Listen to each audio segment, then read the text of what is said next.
in the Democratic primary. Here's Univision's Ilia Calderon. Thank you, Jake. Let's move now to foreign policy. Senator Sanders, there are about 1.5 million Cuban Americans living in Florida right now. Why would they vote for you when they hear you praise a program of Fidel Castro, a dictator who jailed, tortured, and killed thousands of Cubans? I have opposed authoritarianism, whether it's in Cuba, whether it's in Saudi Arabia, whether it's in China, or whether it is in Russia. That is my life record. I believe, unlike the President of the United States, in democracy, not authoritarianism in Cuba or any place else. What I believe right now in this world is that we are faced with a global crisis and a movement toward authoritarianism. That's what Putin in Russia is leading. That's what MBS in Saudi Arabia is leading. And as President of the United States, unlike Donald Trump, I will put the flag down and say that in this country and in this world, we have got to move toward democracy and human rights. That is my view and has always been my view. To be clear, Senator Sanders, Cuba has been a dictatorship for decades. Shouldn't we judge dictators by the violation of human rights and not by any of their alleged achievements?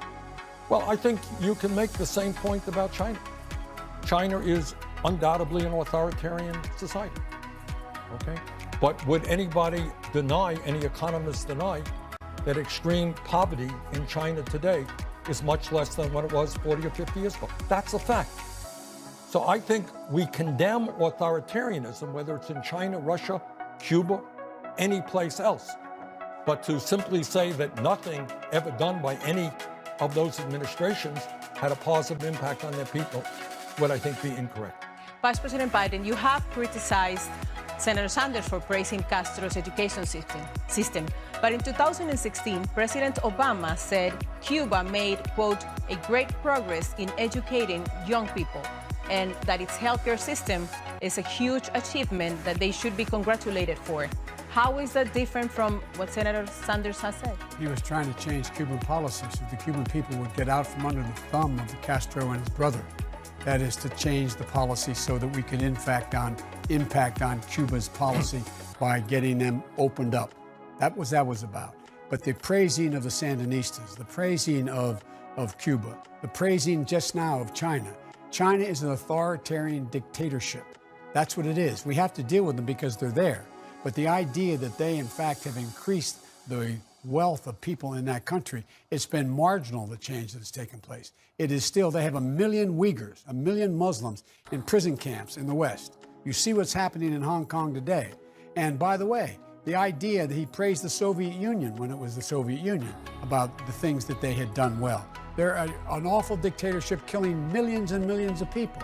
And in addition to that, we have a circumstance where after the election was all over and we knew what was done by the Russians now in interfering with our elections, this man voted against sanctioning Russia for interference in our elections.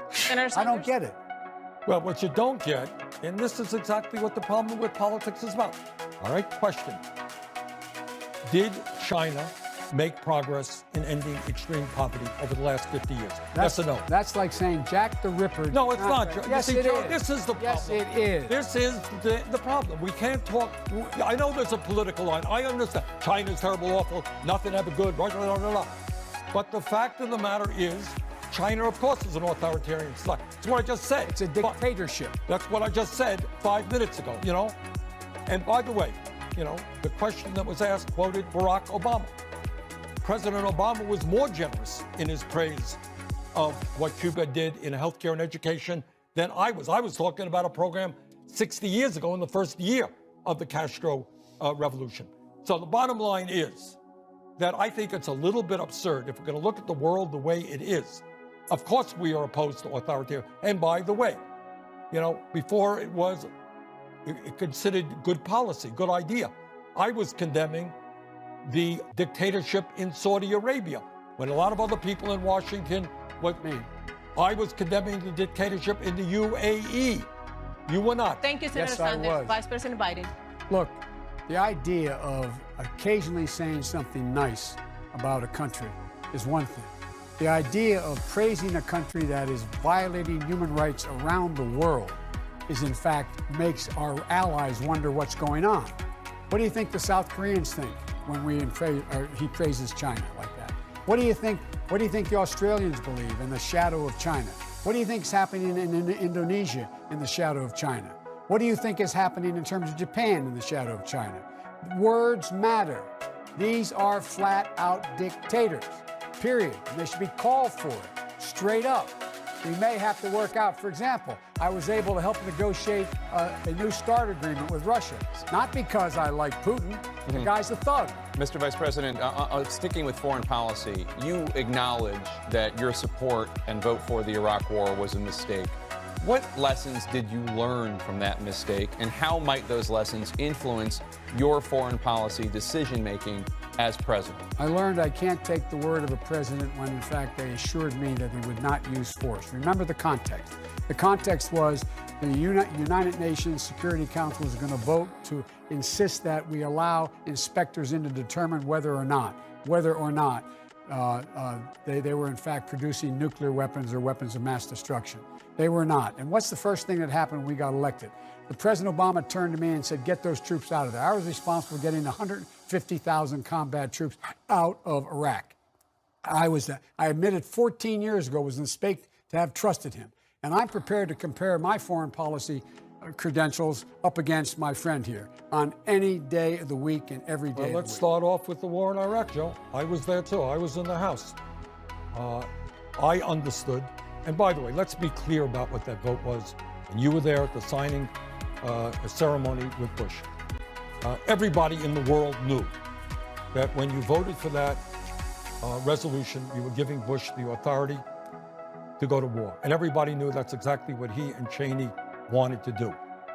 Most people who followed that issue closely understood that the Bush administration was lying through its teeth with regard to Saddam having weapons of mass destruction. I understood that. I was on the floor of the House time and time again. But the issue is not just the war in Iraq. That was a long time ago. The issue is the trade agreement. It wasn't so easy for me to lead the effort against disastrous trade agreements. The issue was the bankruptcy bill that you supported. The issue was the Hyde Amendment. The issue is the Defense of Marriage Act. The issue is whether or not in difficult times, and God knows these are difficult times, we're going to have the courage to take on powerful special interests and do what's right for the working families of this country. Why did you vote not to sanction the Russians? You know why? Because that had you keep talking about Iran. That was tied to Iran. Russia was in Iran. I think John Kerry indicated his support for what I did. That was undermining the Iranian agreement. That's why. Not true, Arden. That's why, and that's the only reason why. I have condemned Russia time and time again. Vice President Biden. The fact is that the idea that I, in fact, supported the things that he's suggesting is not accurate. Look, I'm the guy that helped put together the Iran deal and got the inspectors in there.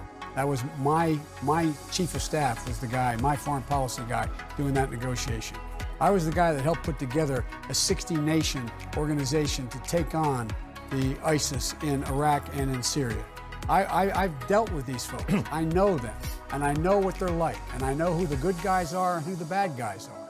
The fact is, Bernie's notion about how he embraces folks like the Sandinistas and Cuba and the former Soviet Union and talks about the good things they did in China is absolutely contrary to every message we want to send the rest of the Senator Sanders. I have led the effort against all forms of authoritarianism, including America's so-called allies in the UAE and in Saudi Arabia, and in fact, as you may know, worked with conservative Republicans to utilize for the very first time the War Powers Act to get the United States out of the horrific war in Yemen led by Saudi Arabia. That's what I did. So my view is that in a world moving toward authoritarianism, the United States has got to be the leader where people all over the world look to us. Thank you, Senator. For guidance. Thank you, gentlemen. I want to change topics and ask each of you about some of your vulnerabilities in this election, starting with you, Vice President Biden. Senator Sanders has won more of the Hispanic vote than you in several key states so far. In fact, he doubled your support in California among Hispanics. He almost tripled it in Nevada. So why is your message not resonating with Hispanic voters? Well, look, my message is resonating across the board. Every single state we've been in, there's been a significant turnout. In Virginia, turnout was up 70%. They voted for me. He didn't bring them out.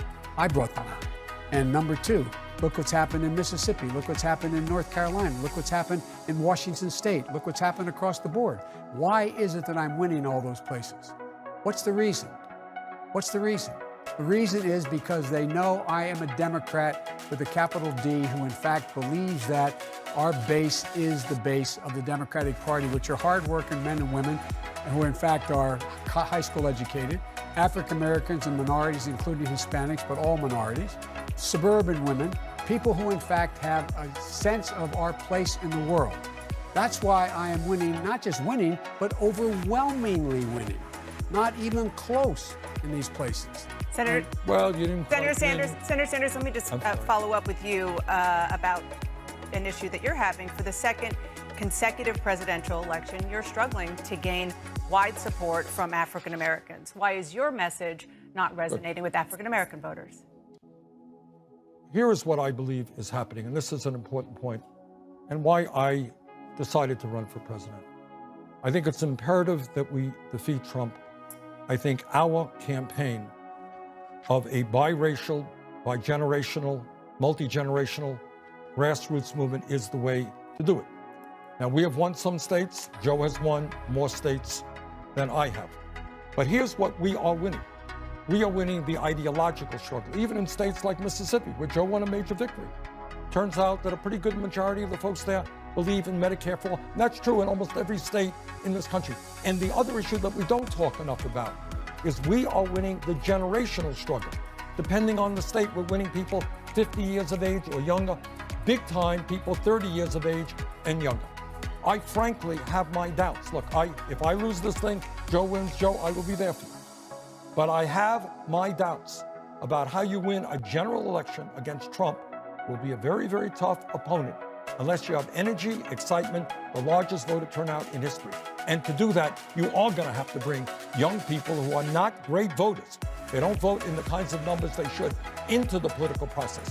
You're going to have to bring Latinos who are great people who have the agenda that we need, but also don't vote in the numbers that we need. I have my doubts that Vice President Biden's campaign can generate that energy and excitement and that voter turnout. I will do that. And by the way, just get this straight. The energy and excitement that's taken place so far has been, for me, 70% turnout increase in Virginia. I can go down the list. They're coming out for me, and I didn't even have the money to compete with this man in those states.